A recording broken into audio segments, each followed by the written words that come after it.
Hello, and welcome to the Disability Myth. My name is Dominic, and I live with a fatal disease called spinal muscular atrophy. Together, my amazing caretaker, co-host, and best friend, Uriel, and I plan to debunk misconceptions, share our personal experiences, and shatter your expectations. But we're not stopping there. We're bringing in experts, thought leaders, and everyday people who are smashing through societal barriers, paving the way for a more inclusive world. Whether you're tuning in to learn, empathize, or simply to be entertained, the show promises to be an eye-opening experience that transcends boundaries. Because when it comes down to it, what makes us different is what makes us extraordinary.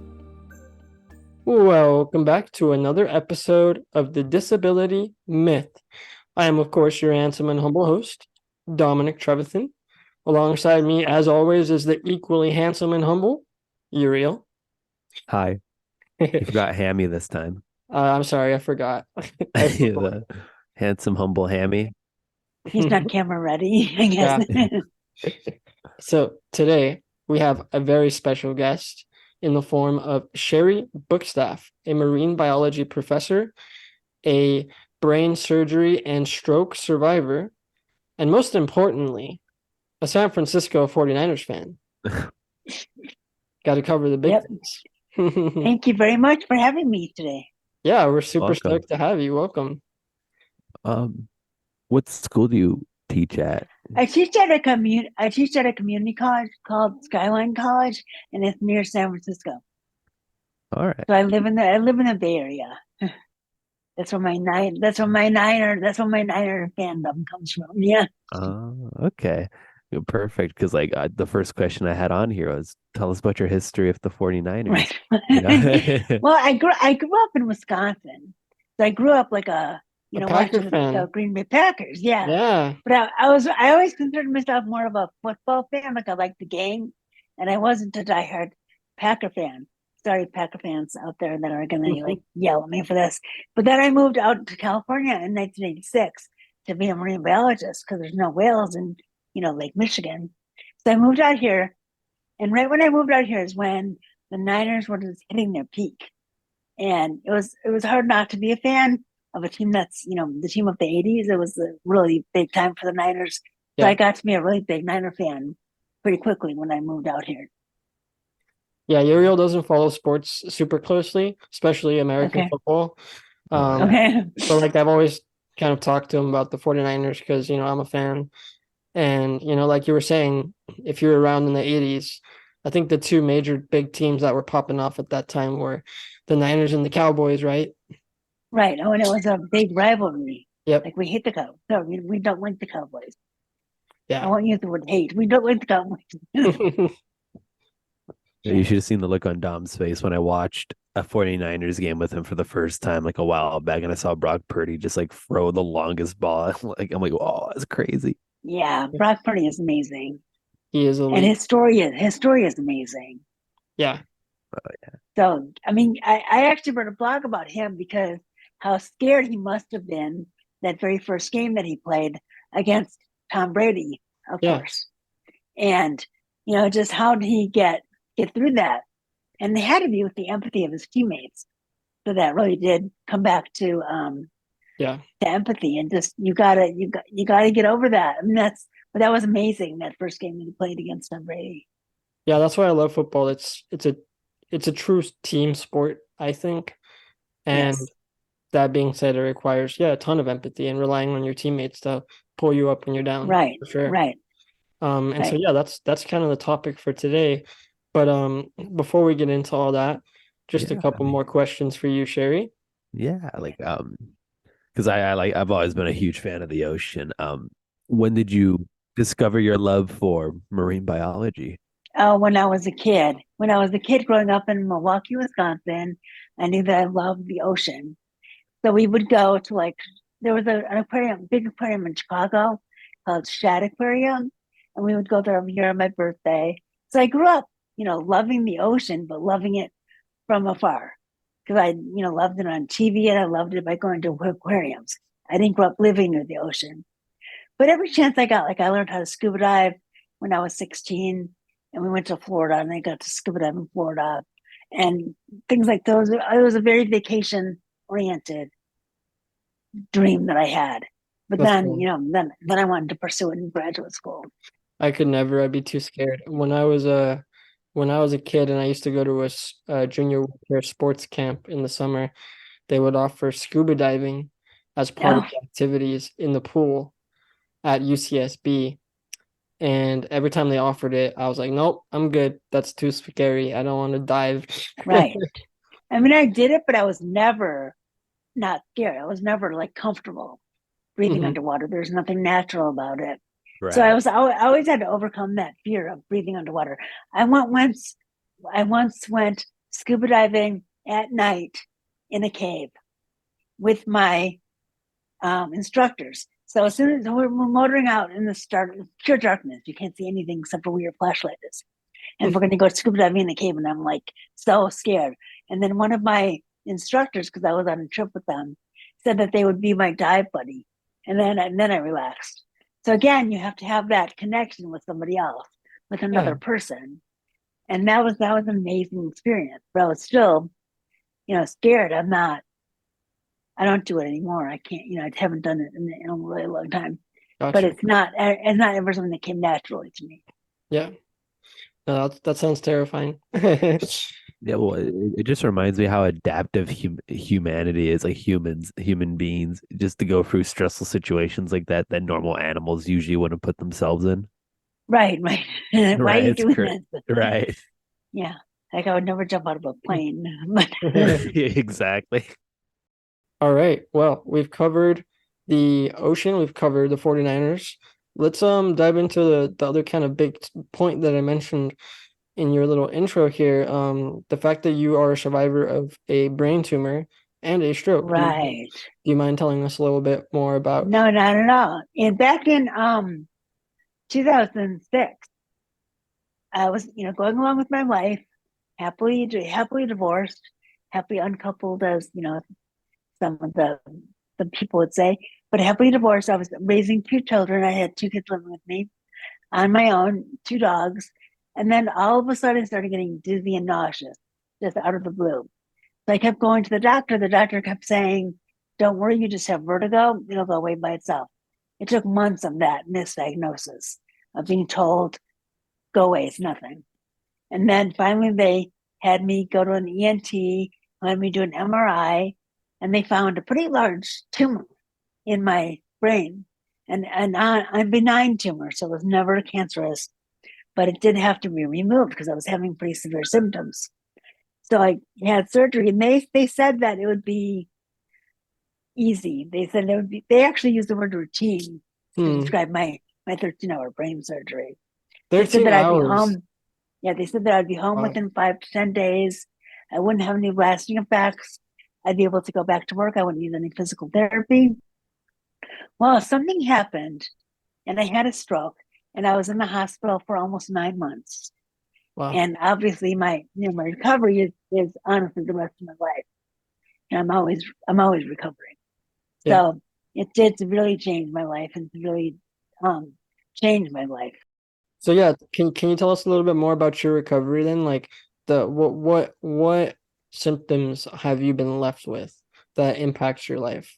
Well, I'm dizzy and I tend to fall.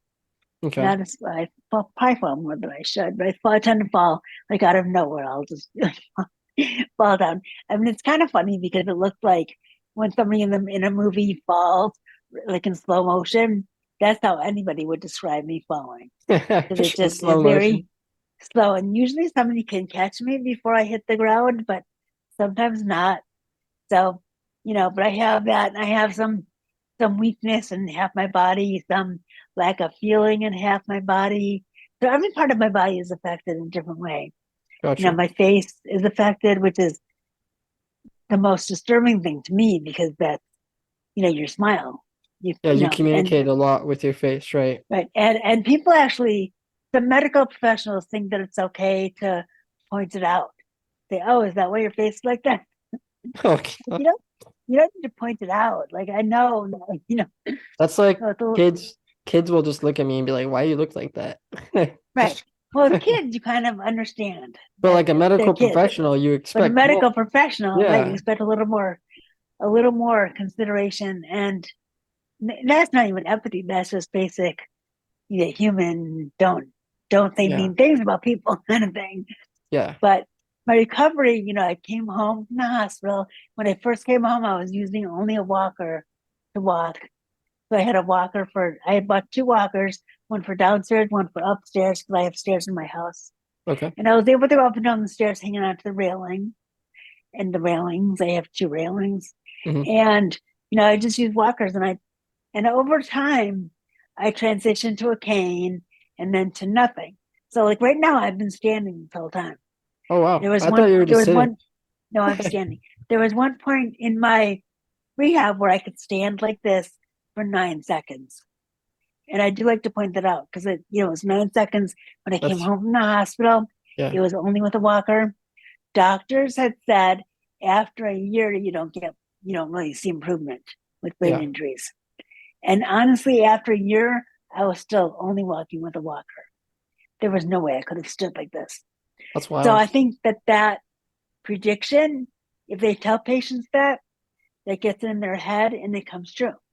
It gets in Yeah. their head. Why should I even try after a year? Hmm. And honestly, you have to try forever.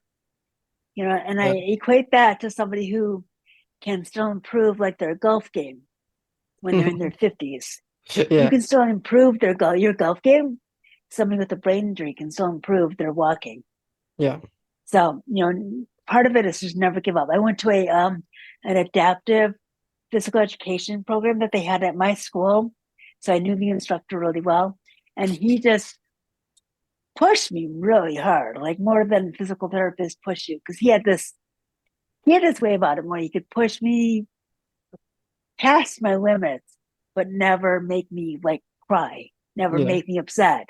So he had a way of doing that it took tons of empathy and tons of trust. Because anything he said to do, I'd be like, oh my God, I can't do that. But I would try it anyway. And eventually I would do it. And if I didn't trust the person, there's no way I'd even try it. I would just cry. So you have to have that trust built in between any kind of therapist and any kind of patient. Yeah, I know. I definitely get that. And just I like fully, oh, sorry, I fully agree with that because I had to go to physical therapy for like almost a year because of a pinched nerve and everything. Oh man, yeah. And like she said, it comes and goes, but you can always improve it. Like the reason why it comes and goes because I haven't been putting in the effort to like do the stretches and Right. the constant exercises.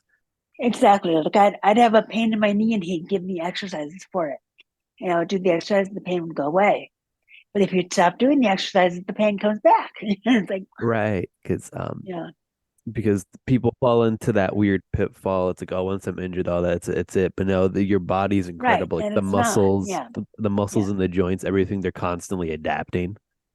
right. I mean, I had one physical therapist who was trying to get me to do something and literally said to me, you have to put in some effort. And I'm like, what do you think that I've been doing? Like I do put in, and you shouldn't have to defend yourself to your therapist. yeah. They've got to find ways to motivate you that are not degrading to you Yeah, or no, there derogatory to and you. there's something about medical professionals in charge of your care and what they say and self-fulfilling prophecies. You know, Right. like we Because you, would you believe them. right, you believe what they say and you take it as objective reality. Right. And like you say, it kind of takes out the desire to even want to try. Um, when I was 13, I had a pretty quote routine surgery myself. Yeah. I had a spinal fusion operation that corrected or aimed to correct the scoliosis in my spine. And I think it lasted like 9 or 10 hours. And the recovery process, I think I spent 3 months between staying at UCLA and Rancho Los Amigos Rehab Hospital in Downey. Yeah. And, when I was at Downey, I was at that point on a ventilator 24/7.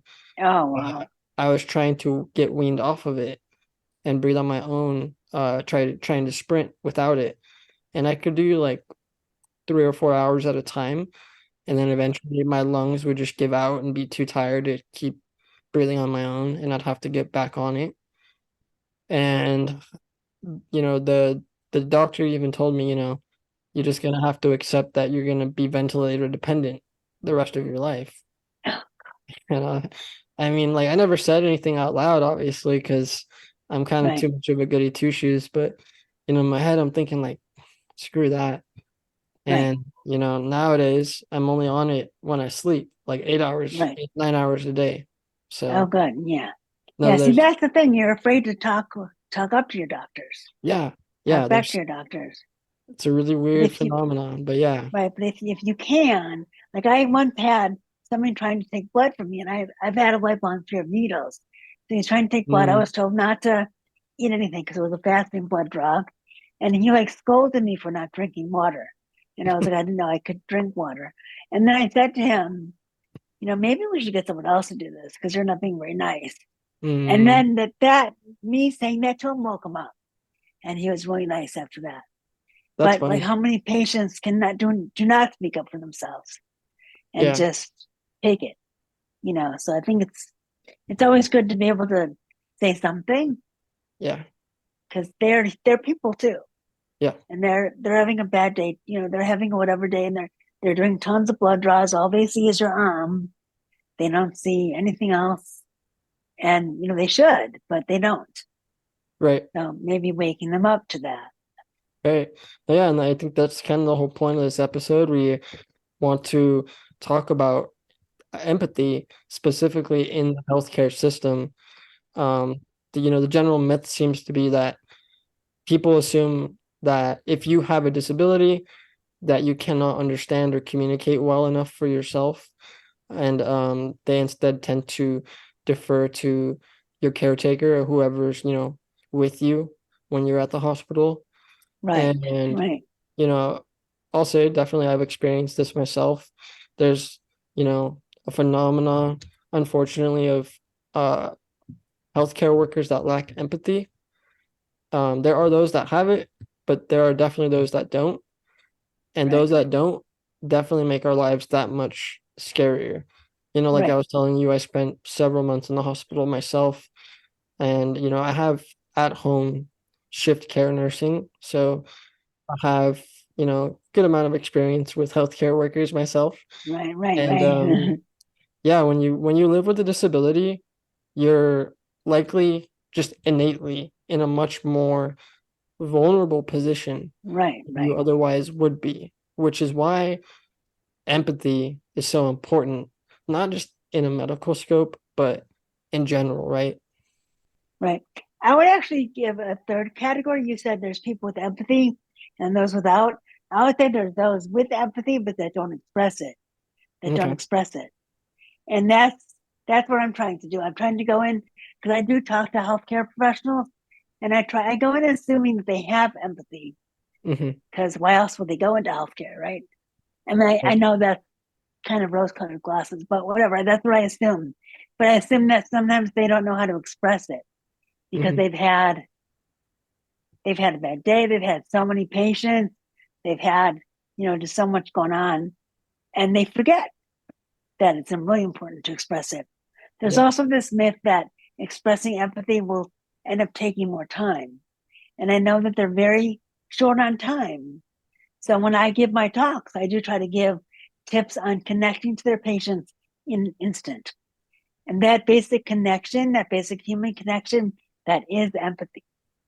It doesn't have to be this, you know, hugs and roses and unicorns and, an weekly lovey-dovey thing. And it could be a bad joke Yeah. that connects you to something. It could be, you see somebody wearing a 49er shirt and you say something about, Yeah. oh, I'm a Ram fan. So even being doing something mean like that to a sports fan. People love Yeah. to argue about sports, and it's better than thinking about what they're in the hospital for. You take Definitely. that away from you take that hospitalization, that patient mentality away for a second, and you're going to connect with that person. Yeah. That's what we were kind of talking about yesterday, right, Woody? Yeah, I know. I agree. It's I haven't really considered like just like small argumentations or maybe just like little like sports arguing or just like a bad joke. I wasn't expecting that. It's like that's a good point. Yeah, Just anything to anything. Yeah. I mean, I was traveling on an airplane and I was carrying a Warriors bag and I was in Texas. And the guy pushing my wheelchair said something like, "You really want to be hearing that Warriors bag?" He was making a joke. And he connected to me. I knew he saw me as a person after that. A right. person who likes the Warriors and might get beat up, but still a person. Right. So Dominic and I, when we were writing up this episode, we were talking about this phenomenon that happens when we go out for a walk is when people stop and stare at us and the air, there's tension, everything's still. And then once Dominic and I do something that's normal or Right. relatable, all that Quote tension. unquote normal. Well, Right. it's like Or something that funny. Yeah. right, it all the tension's released and then people stop staring. And it's Right. a really interesting. Oh, it's very interesting. Yeah. Like if people are watching me step down a curb, usually you just walk up to a curb and step down. But I walk up to a curb, I'll look like it's a 10-foot drop. And I'll be like really carefully stepping down. If somebody's watching me, I'll be like, "Yay, I stuck the landing," or something like that. Yeah. Just Yeah, to make it funny. And then it's okay to laugh at it when it's Yeah. funny, when right. you And make it's it funny. the key thing is it's like a relatability, Right. right? Which is a really Right. which is like that's cool, man. I hadn't thought about that. A bad joke, a quick little, I don't know, one liner or something, just to cut the tension. Right. And that doesn't take more time in a medical setting.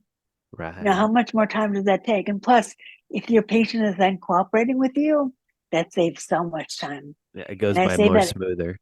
I say that as a history of an uncooperative patient. So I know it takes more time when I don't want you to stick a needle in my arm than what if you would just spend 5 seconds talking to me about something. Acknowledging you as like a human being. Yeah. Oh, Yeah. Dominic Yeah. has a story about something that happened to us recently with the doctor in your power chair, the tilt. Uh, yeah, I know. I was at the gastro doctor because of I have a stomach tube, and it was time to change it for the year to a different tube.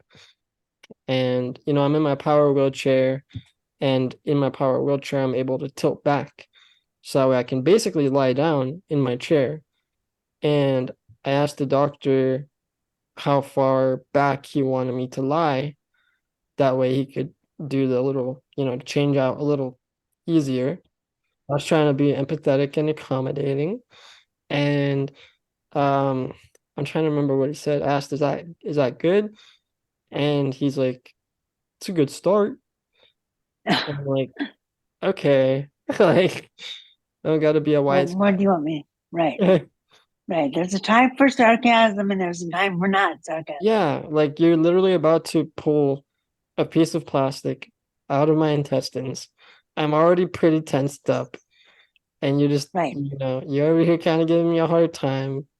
Like, Right. okay. Oh my God. And if they've never had that done, they have no idea how much that hurts. Yeah, Like it hurts a lot. it's extremely Like I was uncomfortable. on the verge Yeah, of saying, just leave my feeding tube in. I can't do it.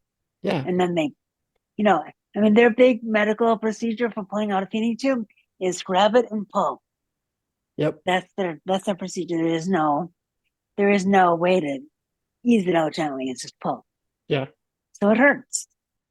Well, if that was his attempt of empathy for a bad joke, I don't think it landed. Yeah, Right, definitely. right. You kind of got to be good, or else you need something else. Everybody has some strength that they can use Yeah. to do this. Yeah. So, what inspired? Because we were on the topic of empathy, and Right. what inspired you to start your business, Impact of Empathy? I actually started it off as a nonprofit, which I still run, a Lifetime of Impact. And through Lifetime of Impact, I go to school, to classroom, like allied health classrooms. Actually, one day I'm going to a microbiology classroom and talk to students in a classroom as the guest speaker about empathy, because it's get them when they're young. It's easier when there are students there; they're open to it. And from that, made it into Impact of Empathy, where I talk to more healthcare professionals and other people too. I've done leadership talks on leading with empathy to non-healthcare people. Just so Impact of Empathy is more about getting empathy into I'd like to have every institution have empathy. So let's institutionalize empathy in yours group. That's what I'm trying to do. But also, I'm in hospitals, ambulance companies. My goal is to be part of their onboarding. So every new employee gets That to hear, training. my story and get some of the training and some practical tips on how to connect to the patient Yeah. immediately. And, every person who works in the hospital needs this empathy training. It's not just people who are directly involved with patients.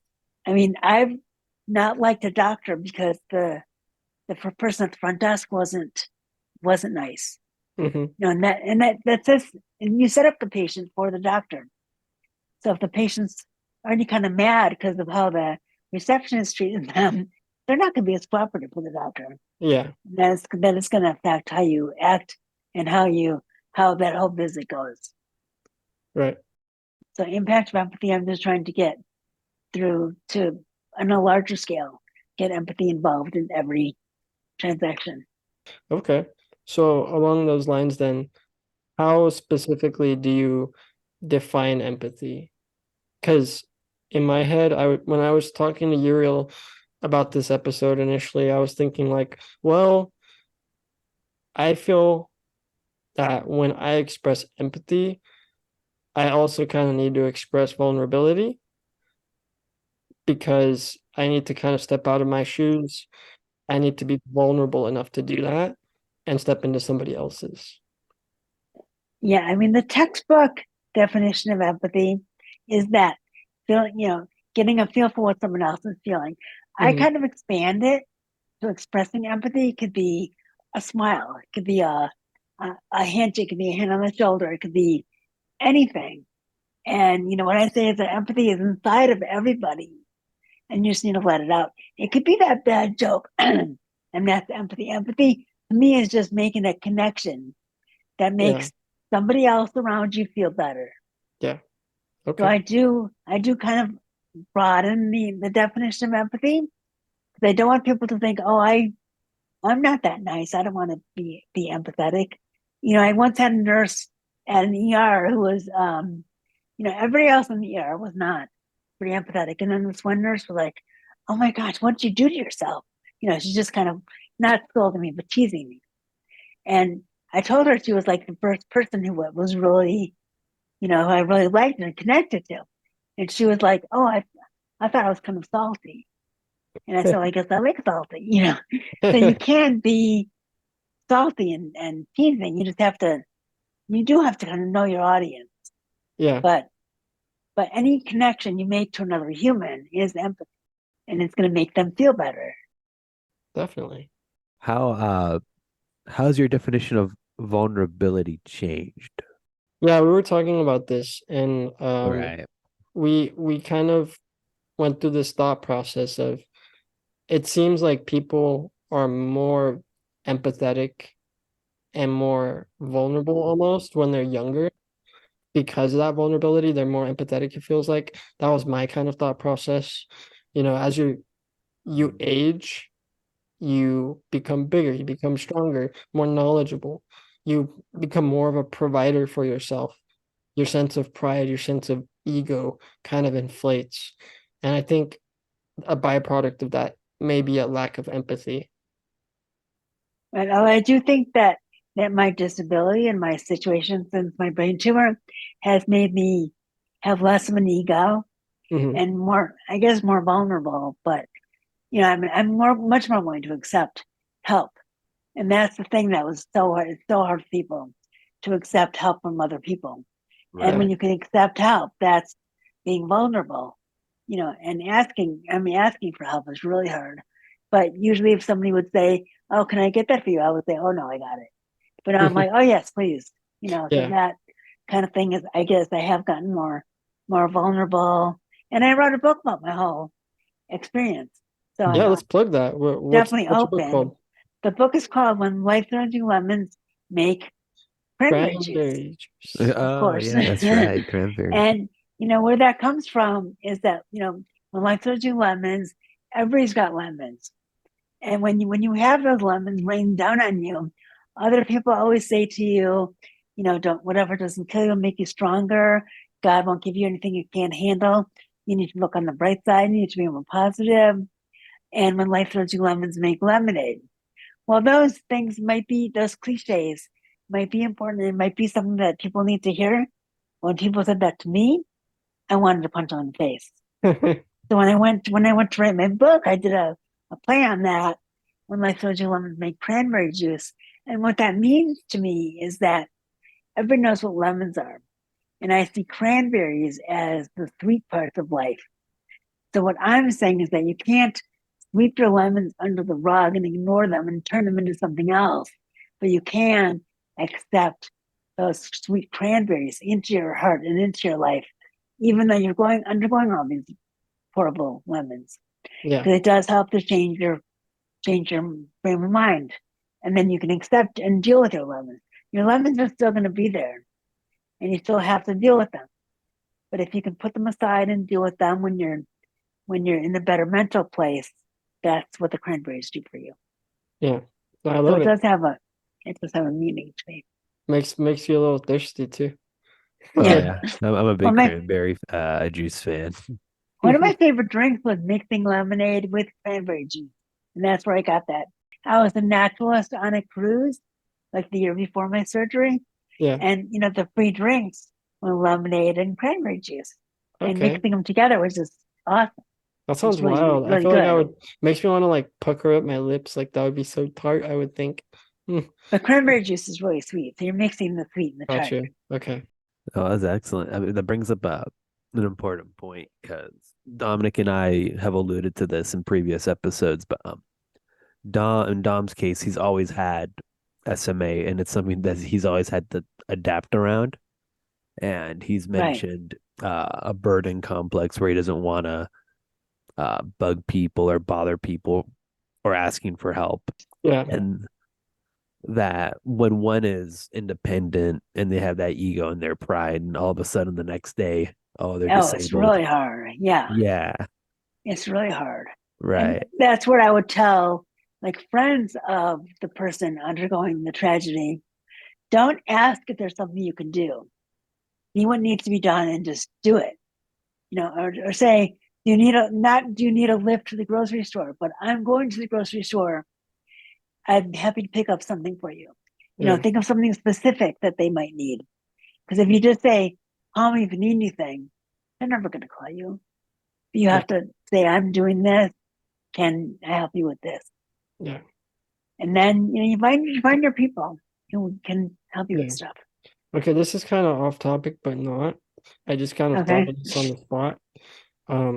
This whole conversation, it reminded me of my life science course at UCLA. Okay. We had covered the idea of altruism and talking about how humans, we're quote unquote the only species that expresses altruism. When in fact, No, we're not. there's a lot of other creatures that do it as well. Do you mind touching on that if you can? Like, I was just thinking, since you're a marine, but your background is marine biology. The main thing about altruism is that in order for it to evolve and to be something that animals do, the giver has to, the beneficiary of whatever has to be getting more than the giver is giving. So, for example, in vampire bats, one of my favorite examples, they eat blood and they actually share blood with other bats in their roost. Yeah. So, but the one who's giving the blood maybe loses like 5 hours of their life, and the one who's receiving the blood might gain 20 hours. Really? So the giver loses a lot less than the recipient is gaining. And you can apply this to people too, like, how much is it going to cost you to help somebody cross the street? Yeah. It's not going to cost you anything, especially if you're walking that way anyway. But to the person you just helped, it's a huge thing. So that's where altruism works, is if the person receiving it is getting a lot more than the person giving it is giving up. Yeah. That's, Okay. unless it's like a kin, helping family, or when you're expecting a reciprocity, but just doing it, it's got to be giving less than the beneficiary is receiving. Yeah. No, I love that. No, that was cool because, I was thinking about back on a year ago when Uriel started working for me. Um, Okay. Before he actually even got paid, he just came over to help me. And, Right. you know, I mean, it's not hard to take care of me or help me out, right, Woody? It's just like He's like some days, no. it's kind of monotonous, right? Yeah, it's a lot of repetition. Yeah. No. But like, he started out just doing it to help me because like I really needed a caretaker at that time that I did not have. Because Okay. my grandmother, who normally is my caretaker, was in the hospital for an infection that she had randomly gotten. And Okay. so, all of a sudden I was down one caretaker. And then, Right. I was like, let me just reach out to Udi, see if he minds coming over, spending the night just to help me out. And yeah, it worked out. Altruism is a pretty cool thing. So Yes, it is. And it's in every day. You always see it. yeah. So with that being said, kind of going back to that healthcare perspective, we like to give people that listen to the show ways that they can make a change, maybe in their lives or ways to challenge themselves and their perceptions of things. So, do you have any tips or ways that people in healthcare or in general can express more empathy? One thing that everybody can try to do is practice empathetic listening. And I know you've all heard of the phrase empathetic listening, and you got to listen, carefully. It means you're making eye contact, which is hard Mm-hmm. to do on Zoom. When I make eye contact, I'm looking at the camera, Yeah. right? But you got to make eye contact, and you have to. Here's the thing that I think is hardest. You can't be thinking about your response while you're listening. You just listen. You don't think about, oh, I'm going to say this next. Mm-hmm. You don't think about anything except what they're saying, and maybe you repeat it to them in your own words. But really practicing empathetic listening with everybody, or also, I mean, you see strangers on the street. You like a sweater they're wearing. Say, "Oh, I like your sweater." Yeah. That's going to make their day, Yeah. and you just made someone else happy. And making someone else happy, that's what empathy is. Brightening someone else's day. So if you look at it just as a very simple thing that can make someone else feel better, is empathy. With a Okay. close friend, try that listening thing and try Okay. not to think about what you're going to say. You're trying to do that right now, aren't you? I'm like interviewing you. I'm like, oh, what do I got to say next? Right, right, right, right. See, it's hard to do. Has there been any noticeable change in the quality of healthcare services before and after your injury? I'm trying to think. I want to say yes, but no. Yeah. Again, it depends on who you have. Like I've had some doctors who are just, one doctor wouldn't write me a note to get out of jury duty, and I didn't want to get out of jury duty. I just physically couldn't drive all the way down there and park far away and walk in and take care of my dog. And I just wanted to be excused from jury duty, legitimately excused. And she's like, just because you have a little bit of numbness, I can't let you out of jury duty. And I'm like, do you even know what's wrong with me? No. So I've left her office thinking she's not my primary care doctor. She's my primary don't care doctor. Okay. So that was after my surgery. So some are okay and some are not okay. Yeah. Again, I've had some that are really good and some that I have like a relationship with and some that I don't. One Yeah. story that I have to get in here is that my one thing that my speech therapist did when I was in the hospital, when I was in one of my rehab hospitals, is she would come in and instead of making me say random words on a card, she'd have me recite the names of whales on a poster that I had in my room. So she would have me say like the common names, humpback whale, gray whale, blue whale. Those are easy. But then she would make me say the scientific names. Megoptera novaanglii, Escherichia robustus, Phalaenoptera musculus. She had no idea if I was saying them right. I knew that I was saying them right. She didn't, and I didn't know I was pronouncing them. Okay. But Yeah. doing that, obviously made me work on my speech muscles. That's But really cool. it also made me realize that deep inside, I was still a marine biologist. I still remembered all those whales. I Yeah. still remembered all the scientific names. I'm still a whale nerd. I still remember all that. And that gave me hope. So she gave me so much more than just speech therapy. She gave me hope. And that's, I'm telling this story. This was in 2007.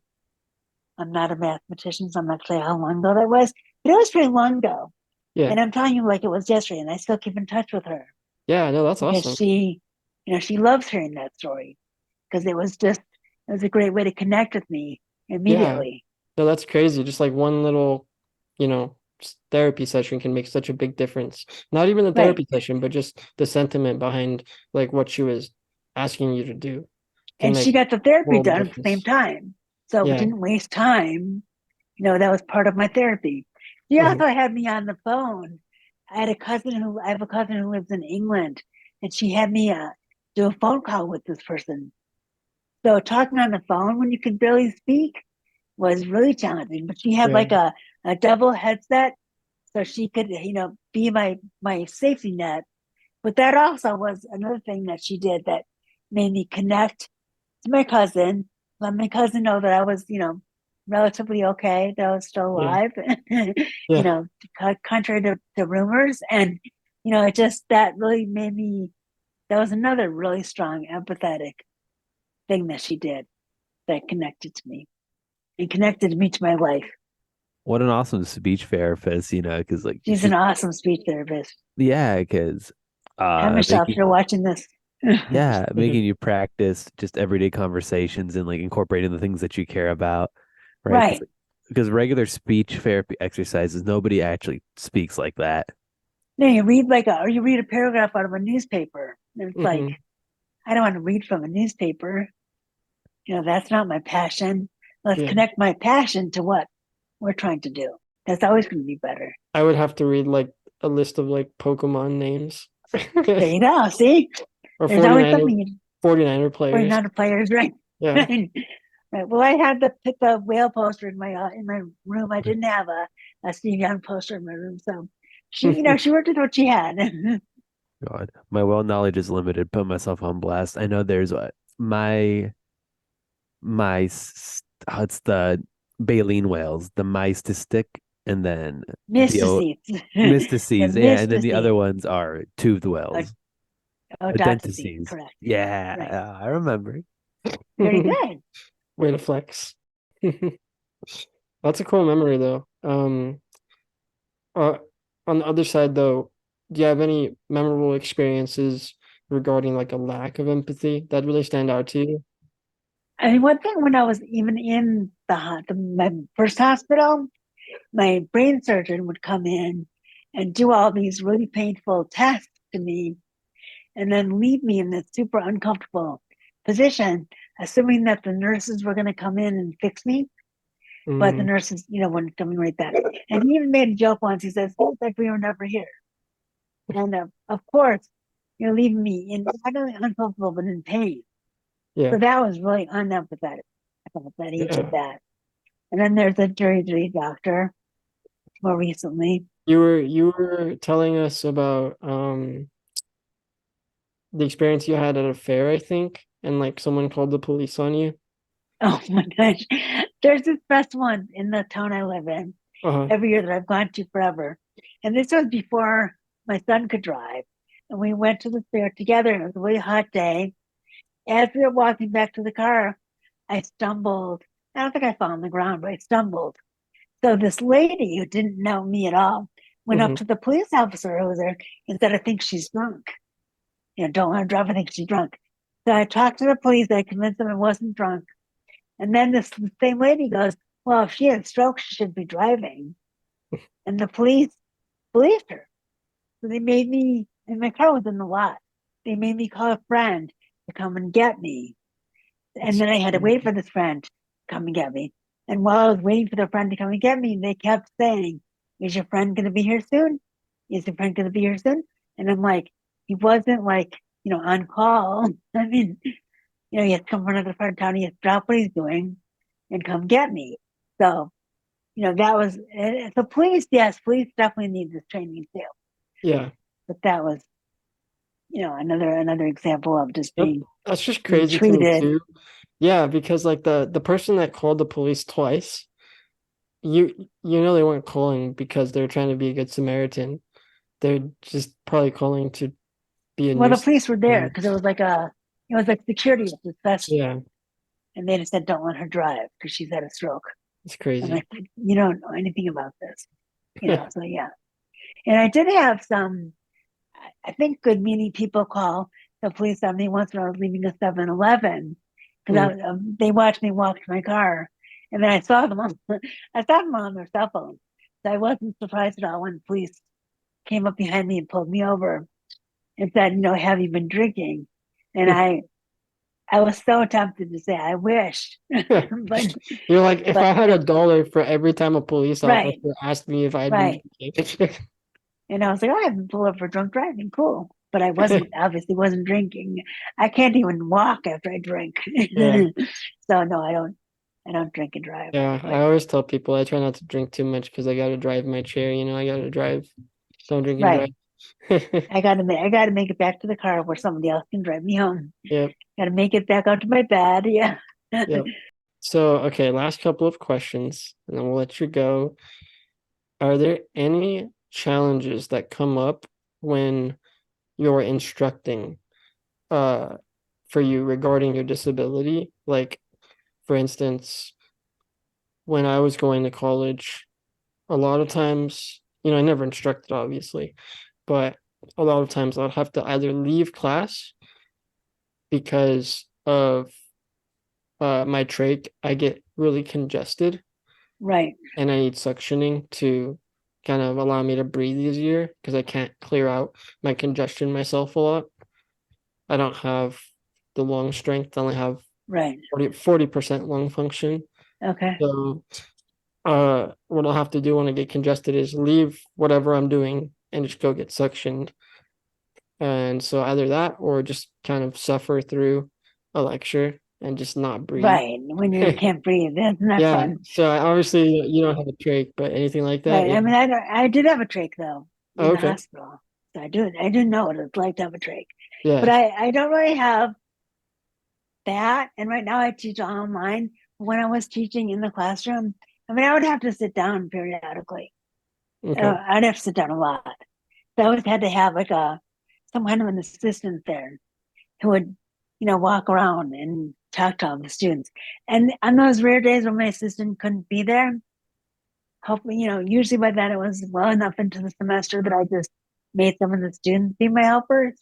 Okay. But again, when you make that connection with students, same thing, you get that empathy with students. You show empathy to the students and they show empathy back to you. So I was able to get them to cooperate.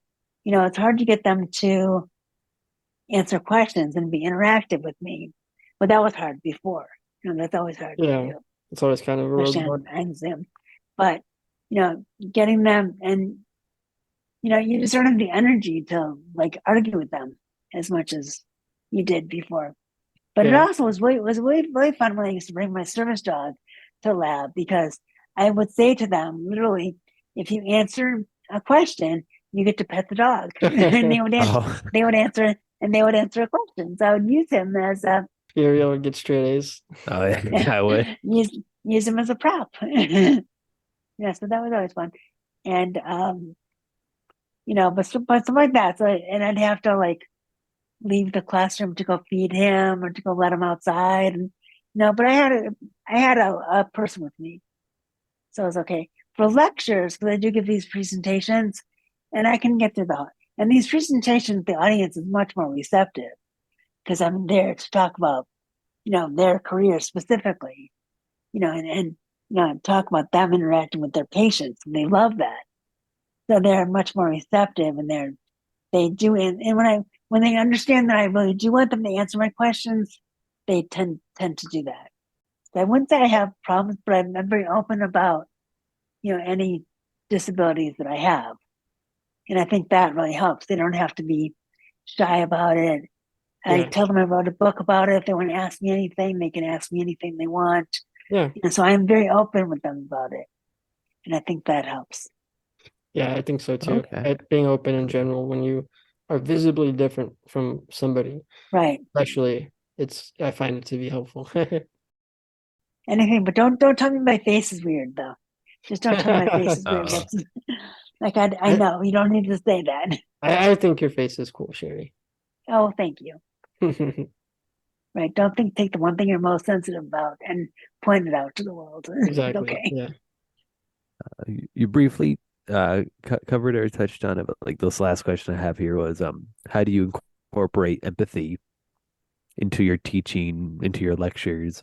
The ones for like healthcare providers or just regular Yeah, I students? think both. Why not? Because I kind of do both. Yeah. I Yeah. mean, healthcare providers, I share my story and I give them practical tips on how they can connect. Like I had one person who was trying to put an IV in my arm, and I was really nervous. So I was about to have surgery, and it was post COVID, so I was alone in the room, and they couldn't get the needle in my arm. So I was really nervous, and my blood pressure was high. But I have a dolphin tattoo on my arm. They they never mentioned the dolphin tattoo. It's like Really. that would have been a really easy way to distract me. Oh, Yeah. nice tattoo! Boom, needles in. So I mean, what I try to do with, so I give them examples like that. Like if you see something, obvious, take it. That's a Yeah. win. Use it to connect with your patients. To my students in biology, what I like to do, because now I'm lecturing on Zoom and I'm giving them all these things. What I actually do is I use props. Like I use straws, a bunch of straws to make chromosomes and make them, do it too. Yeah. So I try to use examples that they're more familiar with. And, they don't have to be science. They don't have to memorize science things to understand biology, because Yeah. it is most times the very logical. I try to take them through logical steps that they can relate to. And I feel like that's an empathetic way of teaching, giving them things they can relate to.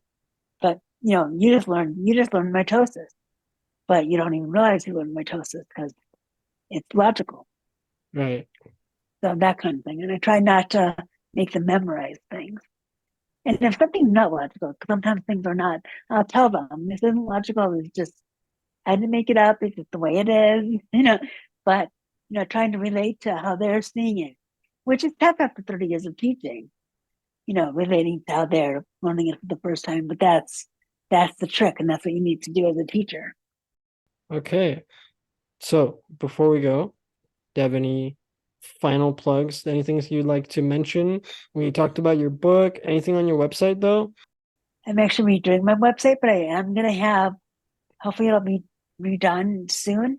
I've got empathy journals that are also on Amazon, a bunch of different. What I've done is I've made the calendars for 2024, and they're also empathy journals. So it's both a calendar that you can, write your appointments in, but it also prompts you to say things like, what did you do today to make someone else feel better? The mantras. So, Yeah. and they're the mantras too.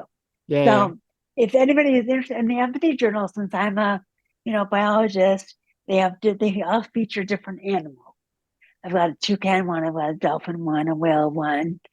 So if you look on Amazon and you search for empathy journal and my last name, Bookstaff, you'll come up with all these journals. And my Okay. book, When Life Throws You Lemons, Make Cranberry Juice, is also on Amazon. The website is impactofempathy.net. And I'd .net. love to have anybody go to my website, impactofempathy.net, and you can get more, sign up for empathy training. Yeah. And I'd Yeah. love to impact more people. Yeah, check it out. Would you say that's the best way of contacting you? Impactofempathy.net. Yeah, I'm just Shari at impactofempathy.net. If you want me, my email is Shari, Shari, at impactofempathy.net. So my email is a great way to contact me, but all of that is also on my website. Yeah. Thank you very much. Thank you. It's great talking to One you last guys. thing, because I just gotta Yes. know Oh, favorite marine animal. I have to know. it does vary. Right now, I'm kind of in between. Humpback whales were here, and we could see them from land in Pacifica where I live. So they were my favorites for the wild time that they were here. I say humpbacks right now are still my favorite, but I'll switch to something else when it becomes relevant. So I do switch back and forth. Sometimes it's dolphins. It tends to be whatever I just had an experience with. And I had an awesome experience a couple of years ago, about a year and a half ago in Alaska with humpback whales, where they were bubble net feeding right next to our boat. So there's that experience is I'm still living that. So they're still my favorite from that experience. That's cool. When I was a kid, my dad took us to the Monterey Bay Aquarium. Right. And at the time that we went, the sea turtles that they had, you couldn't see them. They were recovering from some illness, I think. Okay. And so one of the staff members, saw me in my wheelchair and my dad and stuff, and was like, "Oh, does he want to go see the turtles?" And so like they let us go up to the rooftop where the turtles were Awesome. and go, see the turtles. It was really cool. Was it turtles or otters? It was sea turtles. Sea turtles. Okay. Yeah. They have a lot of sea otters there too. Okay. And I will say that when I'm out in the community in my wheelchair, and there are some, benefits as some people just want to do things for you. I'll take it. Yeah, when I was a kid and I would go to Disneyland, I would always get all flattered because all the Disney princesses would want to come talk to me. Right. Right. I mean, there's enough negatives to, our situation. Let's take the positives. You gotta take the good. You gotta make the cranberry juice. Right. The cranberries. Gotta accept those cranberries. Yeah. All right, guys. Well, we hope you learned a little bit about cranberries. We hope you learned a little bit about whales. And we hope you learned a little bit about empathy. Right? And football. All right. Thank you so much. It's been fun talking to you. Yeah, make sure to practice that empathetic listening. And if you liked what we had to say today, please go ahead and leave us that rating. Perhaps write a nice little review. And be sure to share with your friends and family. If you're not already, be sure to follow us on Instagram, Facebook, and YouTube at The Disability Myth. Peace and love, and may the force be with you.